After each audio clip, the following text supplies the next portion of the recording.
Welcome back to Midnight Movie Club and my series review of Pacific Rim The Black. Pacific Rim The Black is a brand new animated series to Netflix that follows two siblings in a kaiju-ravaged post-apocalyptic Australia who must travel out into the wasteland in search of their parents. When their settlement is eventually destroyed by kaiju and their lives are turned upside down once again, they find a Jaeger that they can actually pilot called Atlas Destroyer, and they venture out into the black with it, meeting all sorts of allies, enemies, and kaiju, and not so kaiju. That's all I'm going to say for that one. The story itself and the overall narrative of this first season for The Black, I thought was very good. It was very engaging.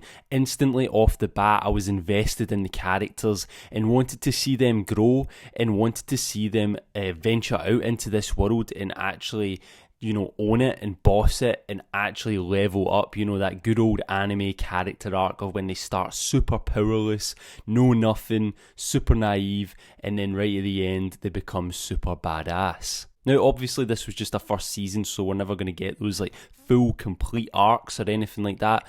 But overall, for this whole season, I was pretty satisfied by its end, and I'm really excited to see where it's going to go. That isn't to say that it's without problems, it's definitely got a few, and we will end up touching on them in this review. One thing that makes Pacific Rim The Black super engaging for me was actually the voice acting and the writing of the characters. Now, the animation is a little bit stiff. The facial expressions of the characters aren't great. In some places it's really good, but sometimes when a character is even walking across the screen, they're walking like they've got a broom up their arse and it just looks really weird, and I didn't really like it in some places. But I have to say though, for the Jaegers and the Kaiju, they moved really well. They looked great. They looked fantastic. It almost looked like they put more work into those areas. I'm sure they didn't. I'm sure they put an equal amount of work into everything. But the Jaegers actually moved like Jaegers. They moved like the Jaegers from the first Pacific Rim film, not Uprising, not that one. These Jaegers actually look like they've got some weight to them. They look mechanical. They move the way they should. And yeah, I really like that aspect of this series. They nailed that. The kaiju were also awesome. There was some really cool kaiju design. I do wish, however, that we got some more varied kaiju. They did reuse a couple of the designs. I'm not sure if it was meant to be the same kaiju or just the same kind of kaiju. I think that's something they explored. They are adding and expanding to the already established lore in very bold ways. Honestly, they were doing things I was not expecting. I really didn't expect them to go that crazy or go that far with it. I thought they were going to keep it really streamlined, really simple, really clean. Two siblings in a Jaeger. They're going to find their mum and dad. But they add little bits in here or there with each episode. Some things I think are really good and I'm really excited to see how they pan out. Other things I'm still on the fence with. I'm not going to say anything because I don't do spoilers in my reviews, but I think some of the additions to the lore will be quite controversial for some people. For me, I'm still open to them. There was nothing I hated. There was just things that I thought could have been done a little bit better, or things they could have held off on until next season. In saying this though, there is lots of intriguing plot threads that could be picked up in further subsequent seasons and built up upon more. There's also, some villains introduced that we only see a little bit of, as it's only an 8-episode series, so they can't cram in too much, but it would be great to see them return and cause havoc later down the line. And as I said, all the characters in this are set up really well. The ones you're meant to like, you like straight away. They're really likeable. No one's really annoying. I find in anime sometimes there's at least a couple of characters I just hate and I can't deal with. In this, I was genuinely invested in them. And when people were dying left and right, I was actually like, shit, that kind of sucks. I'm a bit bummed out. I wanted to see more of them. But it's good that it made me feel like that. And it was unexpected as well. There's actually a few surprises along the way. It's not just simple and to the point, you know what I mean?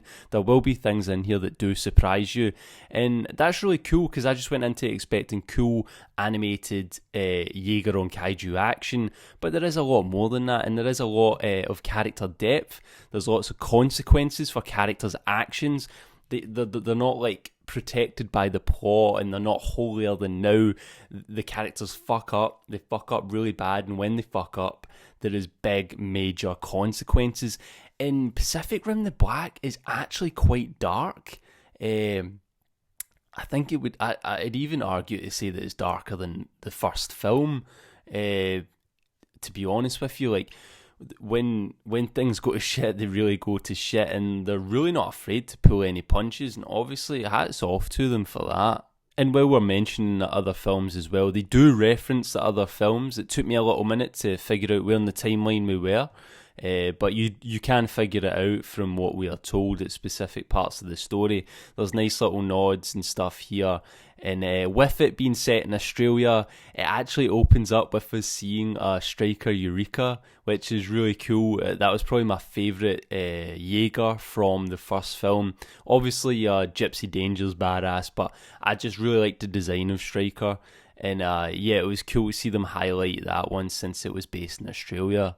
Along the way, you do get your, typical kind of cringy anime moments, and I know a lot of people might not like that. If you're not a big anime fan, you might not be able to look past that, but honestly, it's not that bad. They're few and far between, and they don't really ruin the pacing or the narrative or anything like that. The pacing overall of the seasons, it's okay. I mean, right at the start, it starts off amazing. The first episode is brilliant. I absolutely loved the first episode. Then 2 or 3 slow things down a bit, but they have to introduce people. But they do keep it moving by introducing all these new elements. I just wish that there was a little bit more kaiju action, Jaeger on kaiju action, and when that came, they just threw down a little bit more. But I kind of understand why they done it, and I don't want to say because I don't want to spoil anything. But I think they're trying to power cap them right now, level cap them, not make them too OP or anything like that. You don't want to make it easy for your protagonists, let's just put it like that. And along the way, they will level up. They even level up a little bit in this first season. It's really hard not to just splurge and say everything. But yeah, if you've seen it, you'll know what I mean and what I'm trying to get at. But yeah, that pacing, it starts off with a bang, maybe dips a little bit for a couple episodes, then comes back up and ramps back up for the end. And it was a pretty awesome, surprising, satisfying ending for me. I also want to give a shout out to Loa, the Jaeger's AI. They've actually given the AI of Atlas Destroyer, the main Jaeger's AI, a personality, and she's probably my favourite character, even though she's just this little holographic ball that talks to the 2 main characters who pilot the Jaeger. She was really funny, a dry sense of humour, and yeah, I just really liked her interactions with all of the characters. I want to touch on music for a moment as well. The music in Pacific Rim: The Black is composed by Brandon Campbell, probably not a household name you've all heard, but he actually worked alongside the composer who done the soundtrack, the score for Pacific Rim. And you can totally tell because he hits the vibe, the whole nail on the head. He just gets it and it just feels Pacific Rim, that way music just fits something. It harkens back to that feeling of the first film, but also introduces something fresh and new. And music's so important. I think it's something that people don't talk about enough when reviewing and stuff like that. It really gets your heart pumping, the blood rushing. It gets you out of your seat, and it just adds to all the action. I really like the music in this, and yeah, I can't wait to hear more and hear what he comes up with for season 2.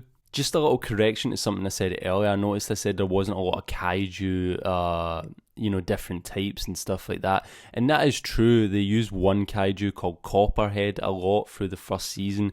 I'd say he's probably the main antagonist alongside one of the human characters. We do see one that looks a lot like a Loch Ness type monster, and I appreciated that. So I hope going into season 2 we do see more original kaiju like that. But yeah, overall, I actually really enjoyed Pacific Rim: The Black. There's not too many problems I had with it, and what problems I did have, they could be fixed, they could be made better in further seasons and stuff like that.